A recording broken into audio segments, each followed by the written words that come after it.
Hello, everyone, and welcome to Lunch Break Science. I'm Ariel Johnson from the Leakey Foundation, a nonprofit dedicated to supporting human evolution research and sharing discoveries in programs like this.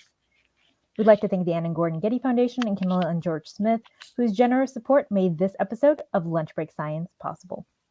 Here with us today is Leakey Foundation research grant recipient, Andrew Bernard. Andrew, thank you so much for being here with us. Thank you for having me. Andrew is joining us from Michigan, where he is a doctoral candidate in the Department of Anthropology at the University of Michigan. His research takes him to Gunung Palung National Park in Indonesia to study the impact of climate change on primates, including orangutans. Today, he'll be giving us an overview of how primates are impacted by climate change. Before we hear from Andrew, though, if you are watching us live on YouTube, Facebook, Twitter, or Leakey Foundation Live, you can submit questions at any time in the chat, and Andrew will be answering those questions live at the end of the episode. The earlier you get those questions, the more likely they will be answered by Andrew, so get those questions in early. My first question for you is, typically at least I think of climate change research, I think of biology, geology, meteorology. Anthropology just isn't the first thing that comes to mind. Why is a biological anthropologist interested in climate change? And how does an evolutionary perspective on climate change differ from these other disciplines? Sure, yeah, and thank you again for having me. I'm excited to be here. So I guess a primary reason anthropologists are interested in climate is because anthropologists are interested in questions of human and non-human primate evolution. And climate is a major driver of those environmental changes that really profoundly influence traits of organisms and how species are interacting with each other and the quality of the habitats that they're evolving in, that sort of thing. And among these topics, the range a primate occupies is driven by some combination of biological and physical factors, and figuring out how these factors interact with each other and determine where a species live is really a fundamental interest, in addition to how these conditions are changing through time. But these conditions and changes in those conditions can sometimes be difficult to extract from the fossil record, sort of target areas of interest for evolutionary studies. So anthropologists often rely on modern populations to be informative as much as possible. So with current anthropogenic climate change, I guess an anthropologist might look at it and say that we have an opportunity with a really volatile and changing climate to think about what we can observe in terms of how primates are responding to those changes.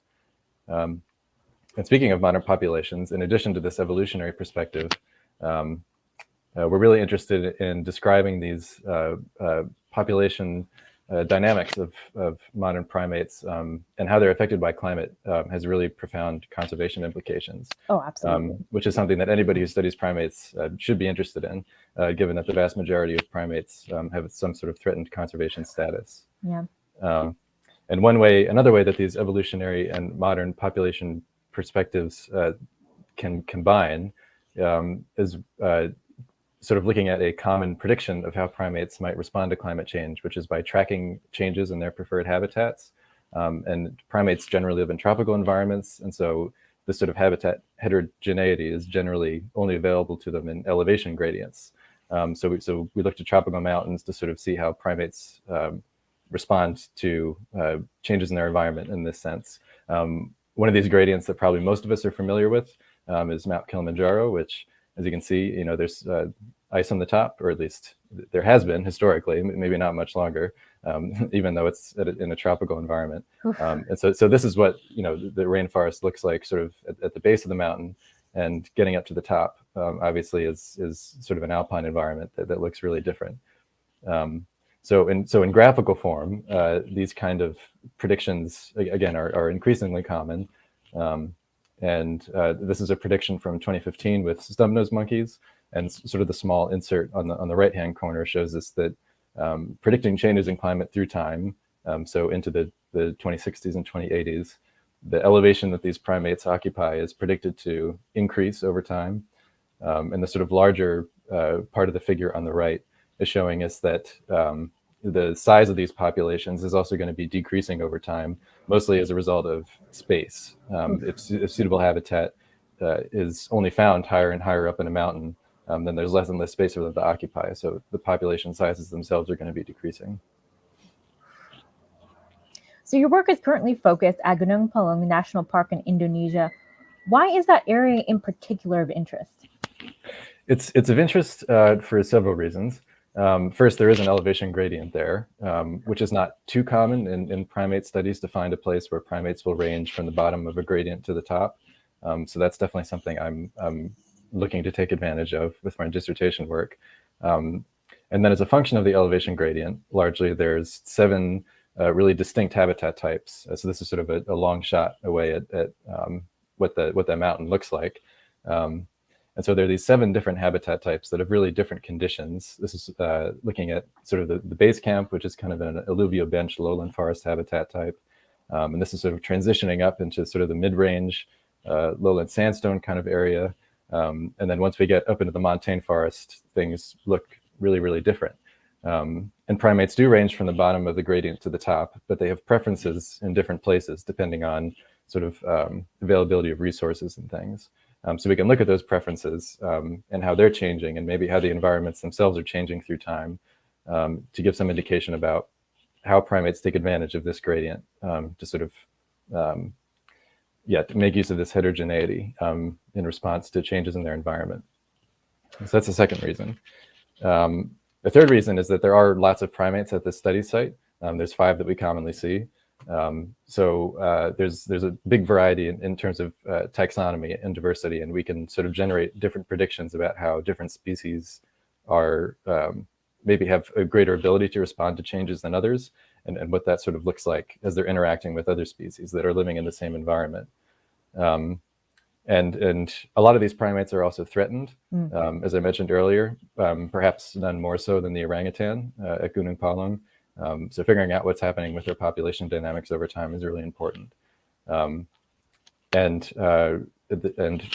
maybe the final and most important reason why this is a really valuable study site is because there is a long-term data set that we can look at these changes through time.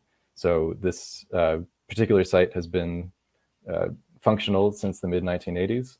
And there's long-term data that range, from the present all the way back then. So we can so we can actually say something potentially about what's changing in primates and their environment over time.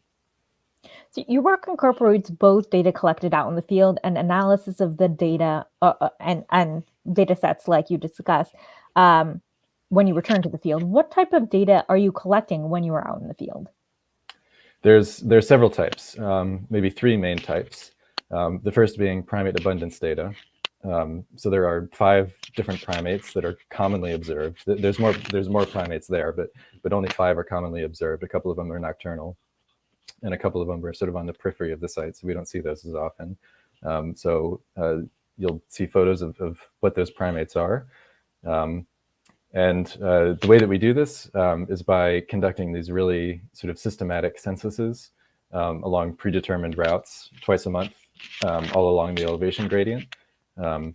So all vertebrate observations are recorded, not just primates, which is something else I hope to take advantage of with my dissertation analyses, to sort of look at interactions between species, which acknowledges the fact that primates don't live in vacuums, but do sort of describing their dynamics so that their species is really important. So that's the first kind of data, is primate abundance data. Second is data on plant reproductive behavior, or phenology. And data collection for phenology is based on plots that are either 1 or 2 tenth hectares in size. And each stem in that plot that's over a certain minimum size is monitored each month to see what its reproductive status is, whether or not there's fruit, and if there is fruit, what stage of maturity it is, and how many of them they are. And as you could see from those photos, taking phenology data requires a lot of time spent looking up into trees, sort of craning your neck to see what's going on in the upper canopy. And it's potentially backbreaking work, which is why myself and field assistants often come up with ways of dealing with that, usually lying on our backs over long periods of time. Right, so that's the phenology data.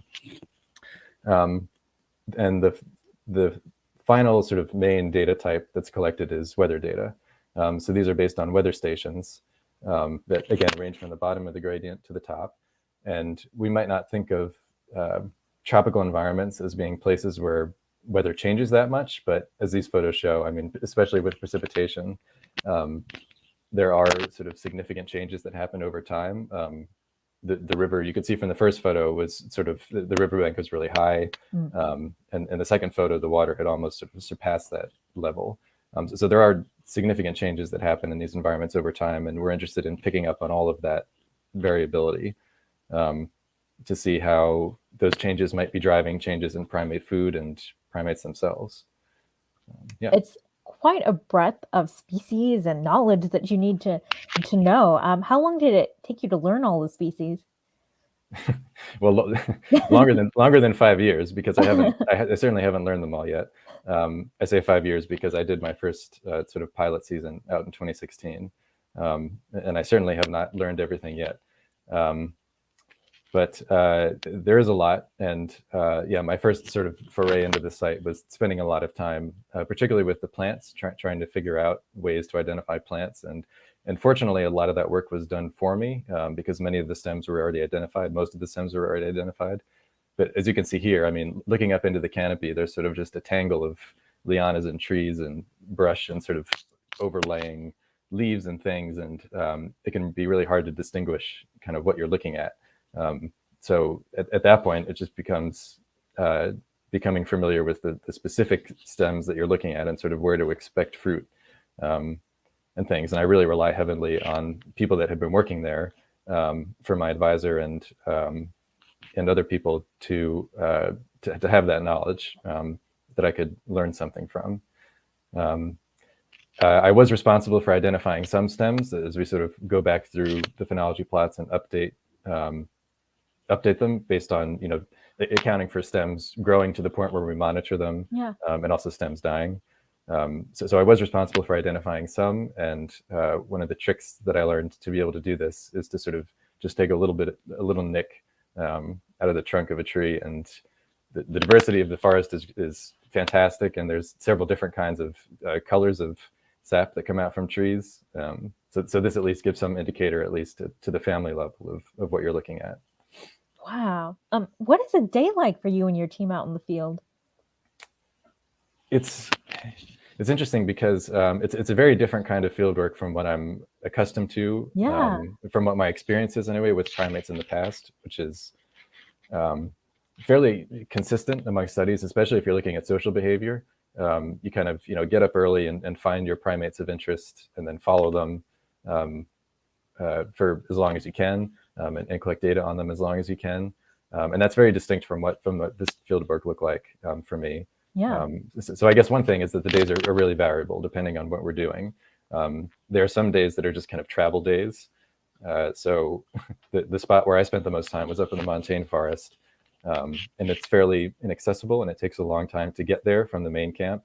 So we kind of, so these are a couple of photos of what that sort of satellite camp looks like, and we just sort of pack all the stuff we need and up there for the few days that we're there, and then sort of break it down when we leave. So there's travel days, which logistically just sort of takes up a lot of time. Some of the days are surveying days. I mentioned that we have to sort of maintain an up-to-date representative sample of the stems that we want to monitor in each of these phenology plots, sort of accounting for growth and death of stems over time. So there's a lot of time spent sort of measuring stems and seeing if they're at the point where we want to start measuring them.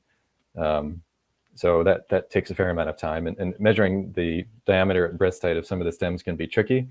So this shows my two research assistants sort of having to reach a point where they climb really high up to be able to take that measurement. And then there are some days where we spend, you know, most of the day doing censuses, and other days where we spend most of the day at phenology plots, which especially at the beginning can take a super long time to do. I mean, the plots are really dense, and some of them have, you know, several hundred stems in them. And especially as you're sort of learning the ropes, as was the case for me, it can take a day or longer to do just one phenology plot. And there are 70 of them that are over the entire elevation gradient. So that's certainly a lot of time. But it's a really comprehensive data set that's really worth it. so that all said, I mean, there's never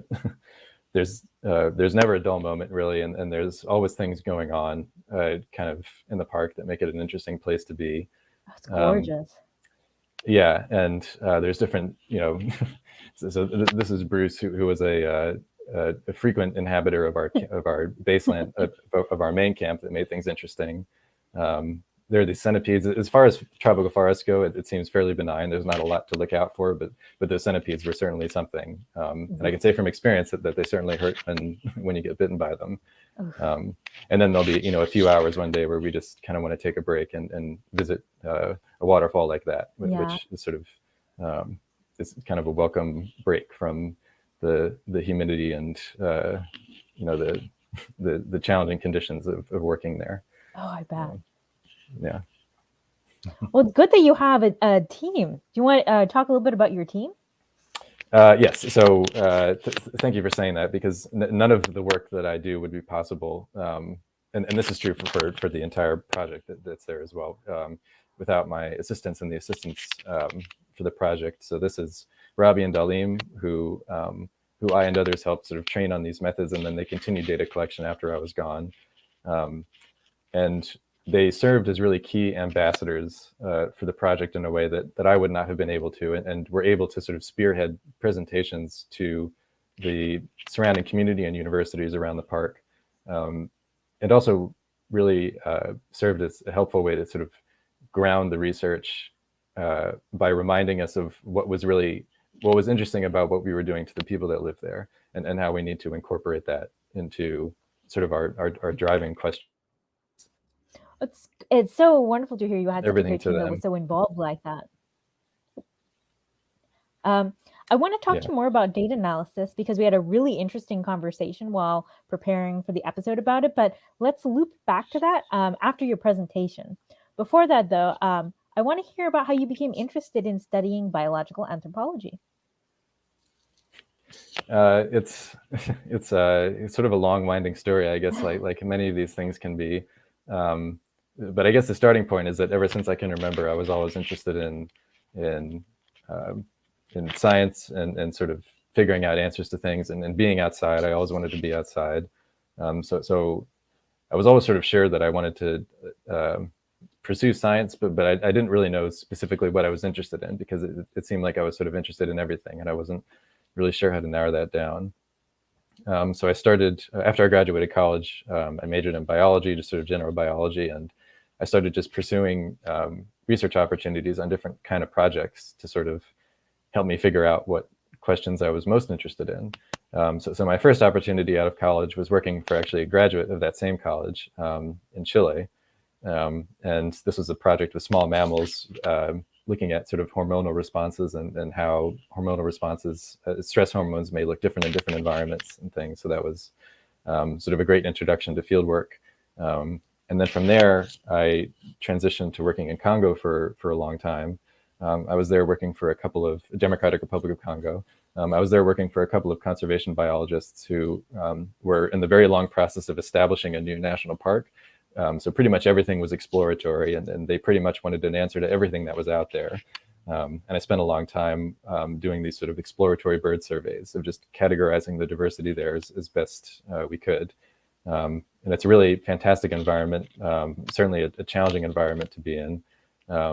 Not the least of which reason because of some people that we encountered didn't really want us to be there. I say that I spent a lot of time working on birds, and a big part of that was African gray parrots, and they're heavily poached for an illicit international pet trade. So figuring out how to sort of navigate those difficulties was a big part of my maturation as a researcher. And then from that experience, I spent a while in Uganda working for the Kabale Chimpanzee Project. And here I was tasked with the objective of photographing chimp teeth, which is a really fun experience. And I spent lots of fun hours sort of following chimps and waiting for them to yawn just at that right moment so I could get photos of their teeth. And from there, I sort of largely stuck with primates. I guess I was hooked, and that was sort of the network that I was beginning to establish. And I ended up going back to Congo for a time and working with growers gorillas at a rehabilitation center, where the goal is to reintroduce them to the wild. So all these things sort of fit together, both in terms of the network that I established and sort of the interest in sort of combining ecosystem dynamics with ecology and biology and conservation and evolution of primates and things. All those interests sort of converged. And I was fortunate enough to find an advisor, Andy Marshall at the University of Michigan, who sort of shares a lot of those interests. So I've been able to pursue sort of the interaction of all these things with my dissertation research. Well, I'm really excited to kind of get more and dig deeper into your research. Before we turn the virtual floor over to Andrew, if you are enjoying this episode of Lunch Break Science, be sure to subscribe to our YouTube channel or follow us on Facebook or Twitter to receive reminders of upcoming episodes. Now, let's turn over the virtual floor to Andrew and hear more about his research. Yeah, thank you. Let's get my talk ready here. Okay. So I'm going to spend a little bit of time overviewing what's known and not known about how primates in general are affected by climate change, and think about other issues facing modern primate populations that might interact with climate change in a way that's really important to account for.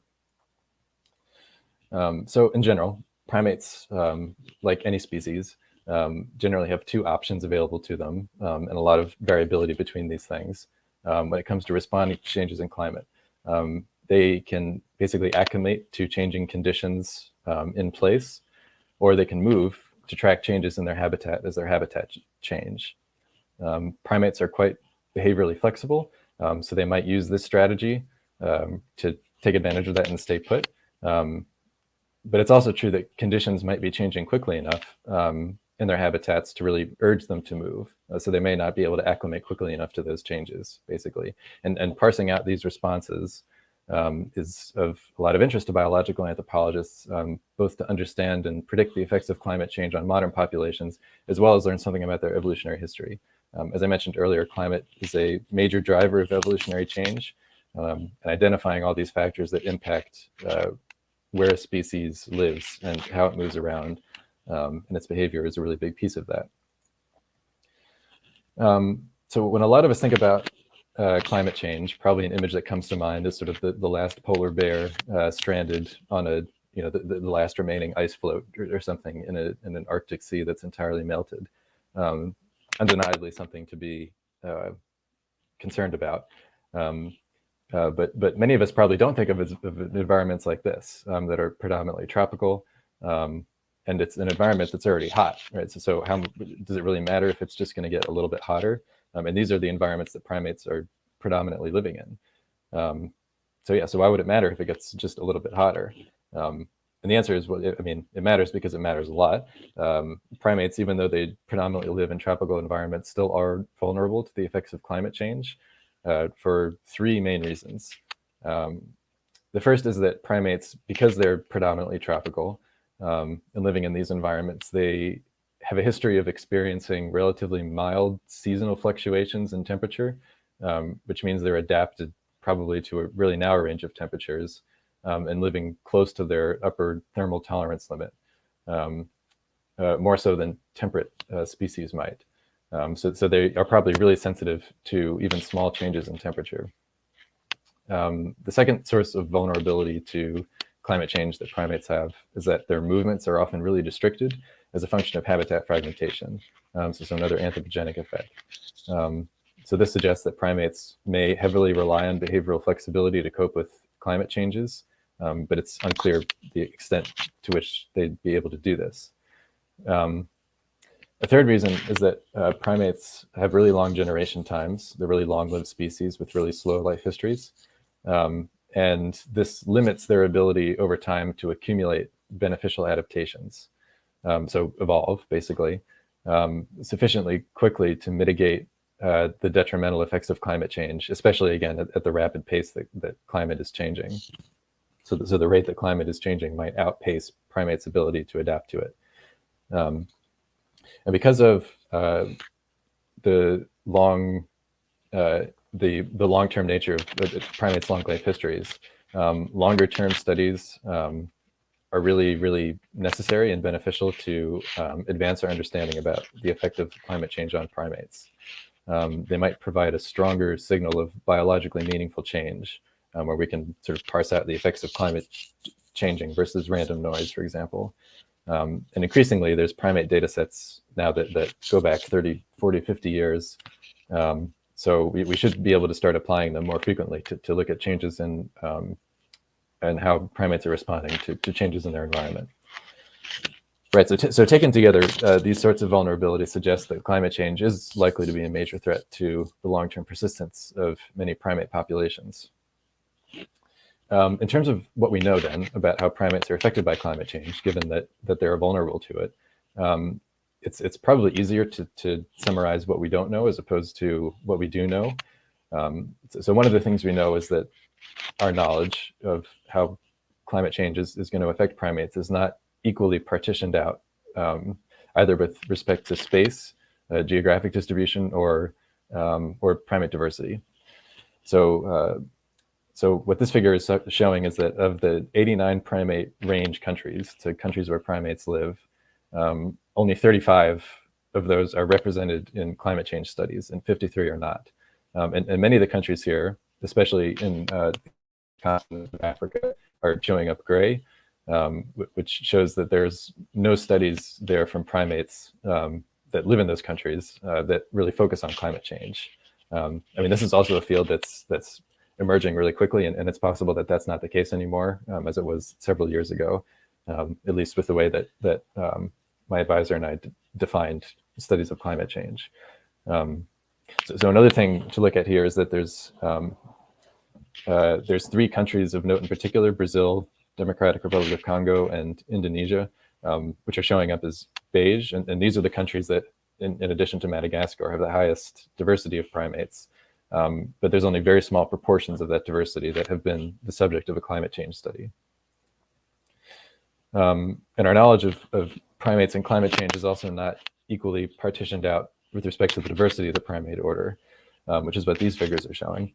So the dotted line here designates what a 1-to-1 correlation would be between the number of species in a genus on the x-axis and the number of studies that focus on that particular genus as a climate change study, basically. So species under that line are underrepresented in this body of literature, given their diversity, and species over the line are overrepresented, given the diversity. There's more studies than what you would expect, if you would expect that there's a 1-to-1 correlation between species and how many studies there are about them. So in particular, this shows that there's a bias in this body of work towards lemurs and apes. Of the 6 genera here that have the highest residual values, like the values above this 1-to-1 correlation line, 4 are lemurs. That's the Propithecus eulemur, Microcebus, and Chirogalis, and 2 are apes, Pan and Gorilla.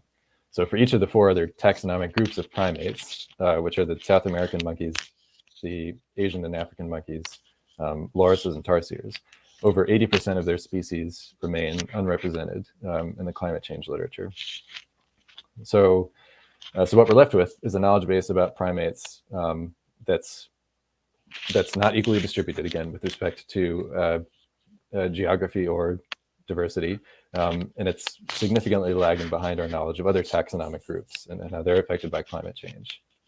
Okay, so why does this matter, right? Why does this knowledge gap matter? It matters because what this means is our current knowledge of how primates are affected by climate change is based just on a small subset of species that are themselves likely differentially affected by climate change. And additionally, many populations of primates may already be being affected by climate change or be suffering from climate-related declines in ways that we don't have knowledge of at this point.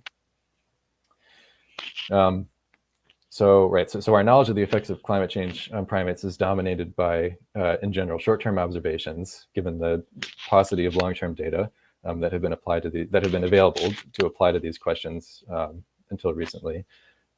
So short-range observations and predictive models that are just based on a limited subset of species. And it's not surprising then that this relatively small body of work sometimes reports results that don't necessarily have consistent conclusions.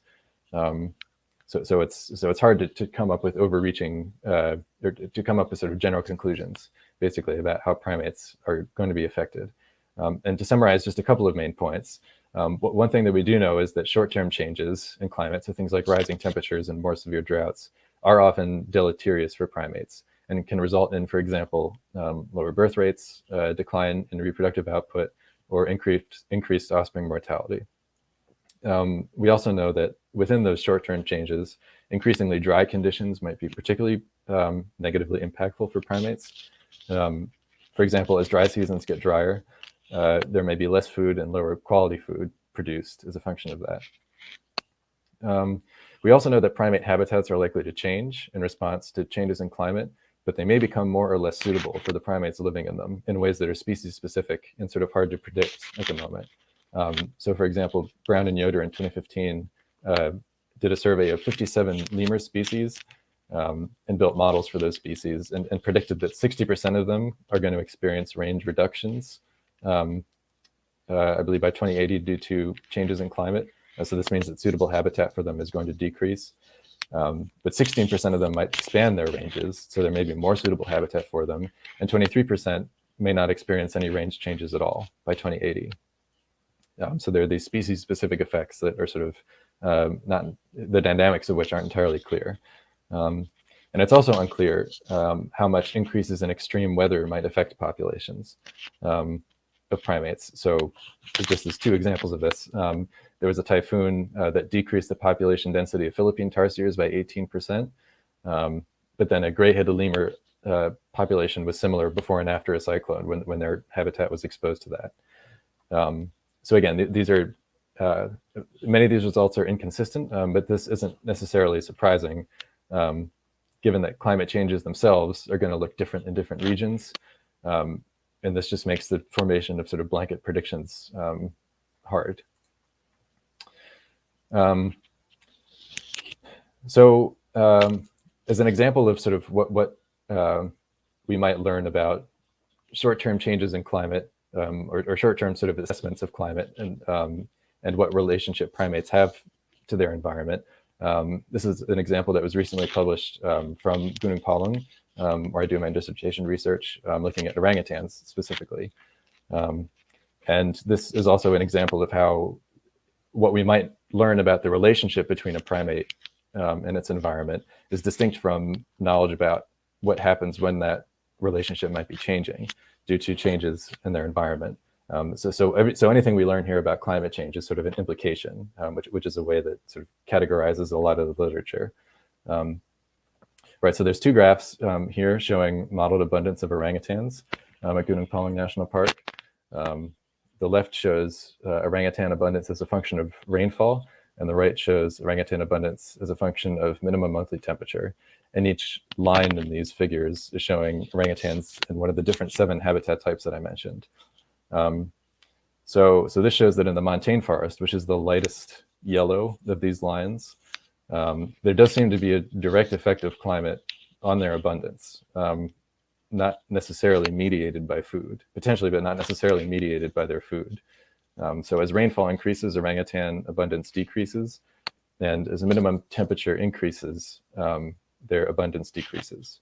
So these patterns are likely due to thermoregulatory constraints, which can lead orangutans to avoid high elevations at times when conditions are wet and cold, which makes sense.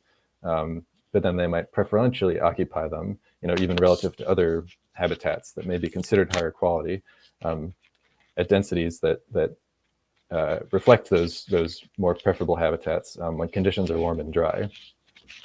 So this is a description basically of the relationship, again, between primates and their environment. And what we learn about climate change through simulations like this are through their implications. So this suggests that if temperatures increase and precipitation decreases, which is what predictions are, or what observations are actually for the island of Borneo, montane forests could become could be used more and more often by orangutans in the future. So this is consistent also with other models that suggest that upland forests are going to increasingly resemble lowland forests in their composition as climate changes and become more sort of a more suitable habitat for primates. So we're left with many outstanding questions, I guess, given again this theme of sort of the lack of availability until recently of long-term primate data. We're left with many questions that for us to ask about how primates are going to be affected by climate change. Among the most significant of which is probably how climate change might interact with other threats that primate populations are facing. So as an example of these interactions, I'm going to talk just a little bit about deforestation, which is a particularly problematic issue on Borneo. So the climate on Borneo, which is where most of the world's orangutans live, has been reported to be getting hotter and drier, as I mentioned earlier. So this is a change in climate that's also combining with other threats to populations in ways that feed off of each other, potentially in a multiplicative way, that potentially make things even worse for the populations. And it's really important to sort of account for these multiplicative effects. So what does this mean? Okay, so deforestation and habitat loss in general continues to be probably the most substantial enduring threat to primates through time, and one of the most described. And on Borneo, generally, it's driven by slashing and burning of primary forests to make way for oil palm plantations. And you can see here in the figure how much little intact forest is remaining in the dark green. And this is in 2010, so there's even going to be less now. On an island which until relatively recently was almost entirely primary forest cover. So slash and burning agriculture is one of the primary drivers of deforestation to make way for oil palm plantations. But another source of deforestation, which we might not automatically associate as such, is fires. So these photos on the top show sort of at Gunung Palung, the midway elevation point, as we're going up to the montane forests, and what conditions look like when they're relatively clear on the left versus what it looks like when there's fires nearby and a lot of smoke on the right. So fires are impacting our site as they are many others, burning near the national park. And in particular, I mean, this sort of brushland around the forest was burning even when I was there in 2019, which everybody has to walk through to reach the site. So there was a period where we were evacuated for this reason, just because the site was sort of impossible to get to. So now there's fire seasons every year on Borneo, and they take off when conditions are the driest, sort of at the end of the dry season. And in addition to the harmful effects of breathing in smoke, which humans experience, so why not orangutans, the fires are also obviously responsible for burning a ton of orangutan habitat. And in particular, in the 1997 to 1998 fires, it's been estimated that perhaps a third of all orangutans left in the wild at that point were destroyed by fires just that year. So as the climate on Borneo warms and becomes drier, fires become easier to start and harder to put out also. These fires are largely burning peatland, which is really, really rich in carbon and emits a ton of carbon dioxide and carbon monoxide when it burns. So these fires are responsible for a ton of, directly responsible for a ton of emissions. That becomes the most significant source of greenhouse emissions on Indonesia. So that's a case where these fires may not just be getting worse as a result of climate change, but also feeding climate change itself, partly because they're giving off these emissions.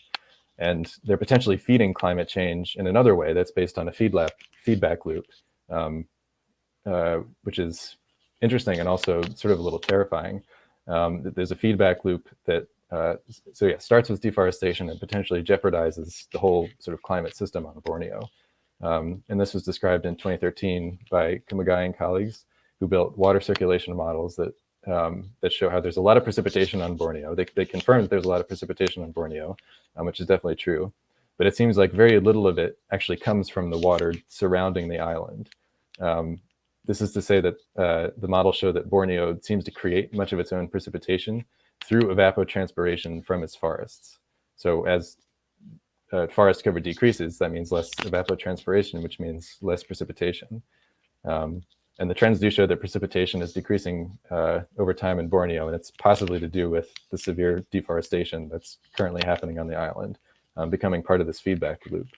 And in the worst case scenario, might sort of collapse the tropical ecosystem and then turn it into an entirely different bioclimatic regime with unknown but certainly devastating consequences for orangutans and other primates. So what we're left with is sort of the knowledge that anthropologists and others are interested in studying climate change because of what it tells us both about primate evolutionary history as well as modern population dynamics. Climate change is also an enduring threat and increasing threat to primate populations. One that we really have the most ability to say substantive things by the use of long-term data sets, which really helps us say something about primates' relationship to climate as it's changing, in addition to sort of categorizing the relationship with primates in their climate sort of in a less dynamic way. And it's also really imperative to understand how climate change interacts with other factors because they can have really devastating consequences for primate populations. So just a quick acknowledgement and thanks to my PhD advisor, Andy Marshall, as well as the Biological Anthropology Department at the University of Michigan, and the whole research team in Indonesia for making all this work possible.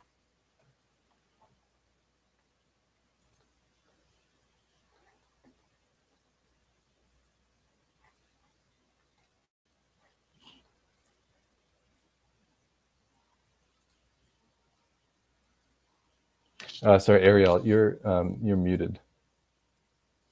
Thank you, Andrew. Yeah. Here, I'm thinking I'm here to help you. You're here to help me. Just thank you. That was such an awesome talk. We'll be taking some questions from our viewers now. If you're watching and haven't submitted your questions, get those questions into the chat right now. As questions are coming in, though, I wanted to ask you a couple of questions myself. It's clear that long-term data is incredibly important when it comes to your work. Can you tell us a little bit more about the importance of long-term data and primate research sites?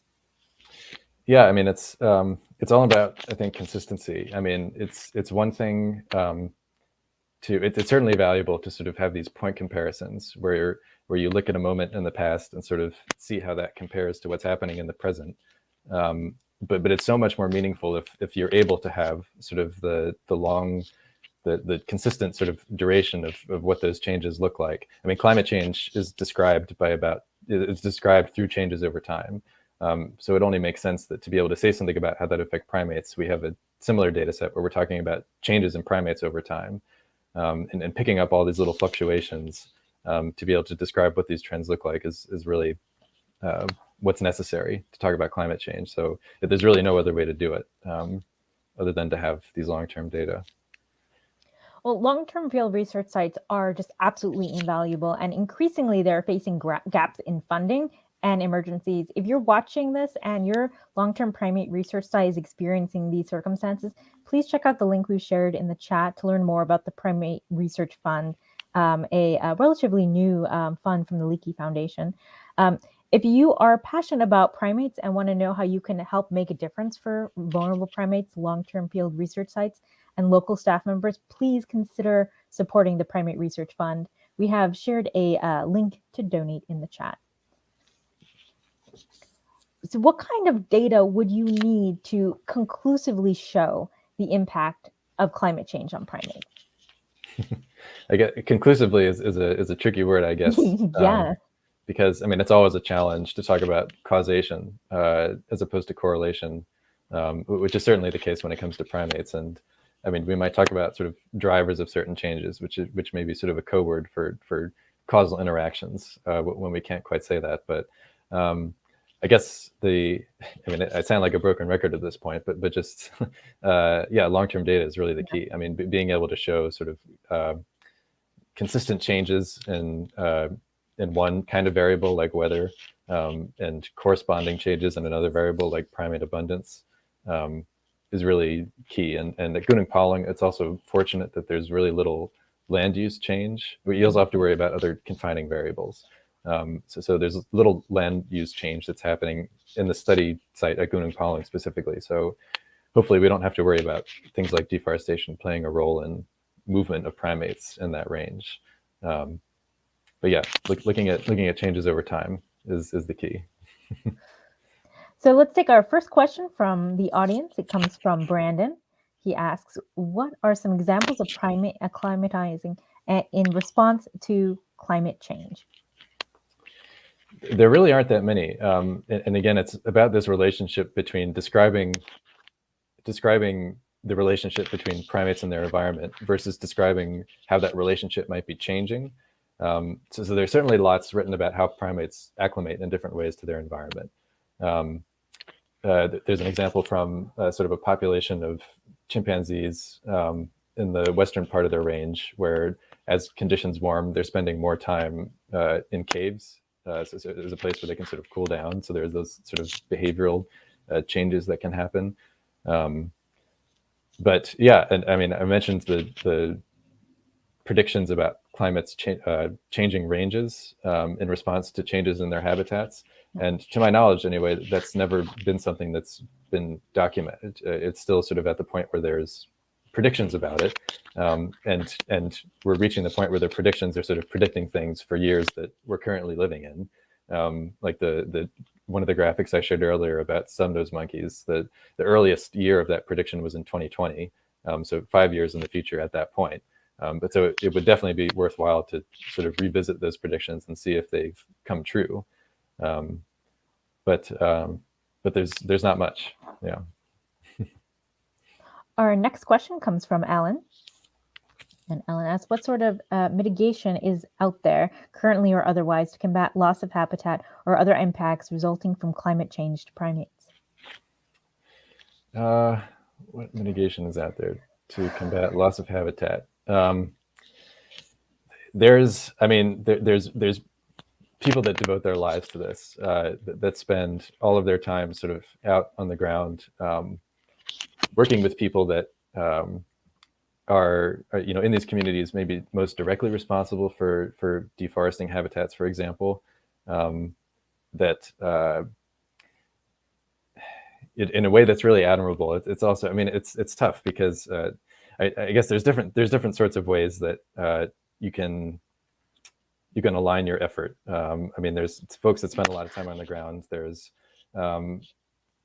people that think a lot about these issues and write in sort of conservation journals about what are the most important kinds of habitats to protect. And it's one of the reasons why there's sort of a lot of value in this big ecosystem approach.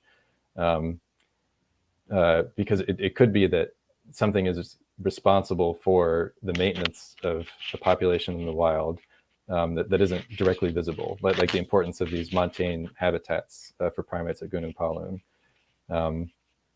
So I don't know. I mean, there's a ton of nonprofits, I guess is the short answer, that their mission is to sort of to work on these things. But it's also, for people who are predominantly writing about them, it's something that everybody should be concerned with. And there's often areas in publications where they talk about, based on our results, that this is how they would be meaningful for primate conservation. Alan actually has another question. Let's see here. What can the average museum visiting moms and pops, perhaps on a limited budget, do to either directly or indirectly help achieve positive momentum in this area? Increase in awareness, I think, is a big thing. I mean, when it comes to climate change, I think it's often too easy to fall into the trap of thinking about changes that are happening elsewhere, and not necessarily how our actions are responsible for those things happening elsewhere. So putting yourself in somebody else's shoes, I guess, is always a valuable exercise. I mean,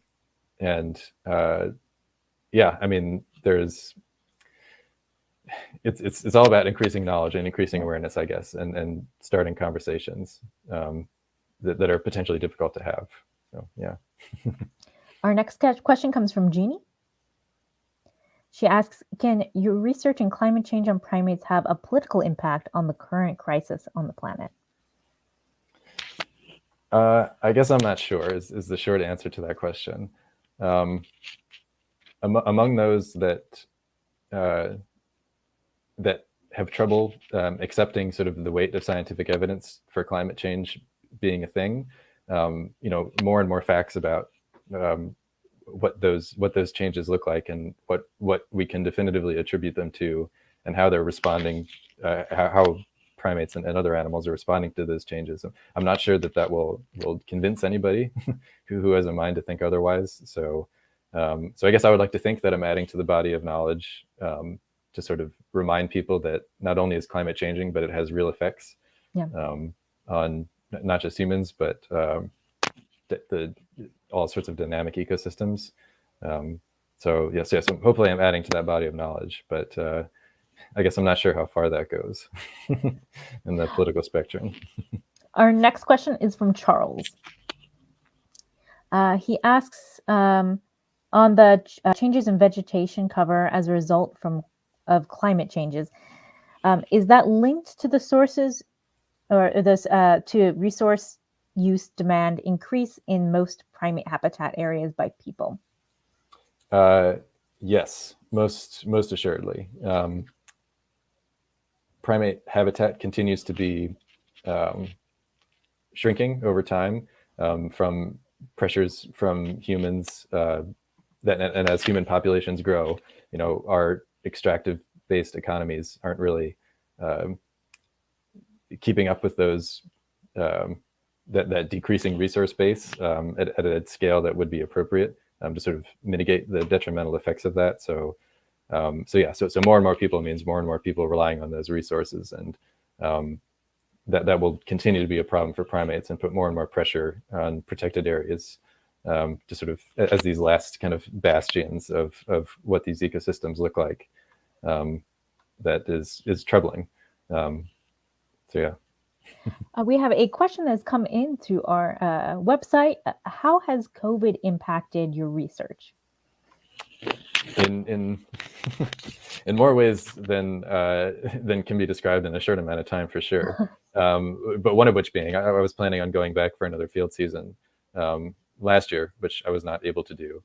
And unfortunately, one of the main effects of that is not just sort of the continuation of the data collection, but also for my research assistants, Ravi and Dalim, I was hoping to spend a lot more time with them and sort of introduce them to some more analytic techniques and things in a way that would potentially allow them to sort of, increase their ability to say substantive things about what the research that we're doing to people that live around the park and other people that really need to hear about it. And I was hoping that, we'd be able to sort of visit conferences together and things in a way that I'm not sure will be possible anymore. So it's challenging. Yeah. My last question for you is, do you have any advice for those watching who are interested in studying biological anthropology? I think the biggest piece of advice that I would have, I shared some of my story about how I got started in the field, and it is largely the sort of winding road of starting out and establishing a network and sort of taking advantage of those nodes in that network as best I could to sort of get my foot in the door. And I think many of us have those opportunities to be able to do that. We have sort of different doors that we can walk through to reach that point, and that journey may look different for everybody. But I think just taking advantage of the people that you're closest to, who do similar sorts of things or who know people, is the best place to start, because that snowballing effect of networking is really powerful. And I guess it sort of opens up doors for you. So I think that's the best place to start, basically, is taking advantage of the network that's already around you to sort of try to start establishing a bigger one. That is awesome advice. I feel like so many people just kind of, they don't really see what's directly around them. They're trying to reach out to people further away, but it's a really good piece of advice. Well, thank you so much for joining us, Andrew. Yeah, thank you very much again for having me. We'll be continuing to feature orangutan research in our upcoming programming in helping us celebrate the 50th anniversary of orangutan research with Dr. Barute Mary Galdikas and the Orangutan Foundation International. Tomorrow, we have a very special program featuring famed primatologist Dr. Barute Mary Galdikas, who will share fascinating stories from her 50 years of orangutan research and conservation. Proceeds from this program will benefit the Orangutan Foundation International and the Leakey Foundation. Next time on Lunch Break Science, we meet Dr. Alexandra Kralik and learn about orangutan secondary sexual characteristic development. We've shared a link for the registration and to learn more about tomorrow night's program in the chat. Just thank you all for taking a break from your day and feeding your brain with the Leakey Foundation. Until next time, stay hungry for knowledge.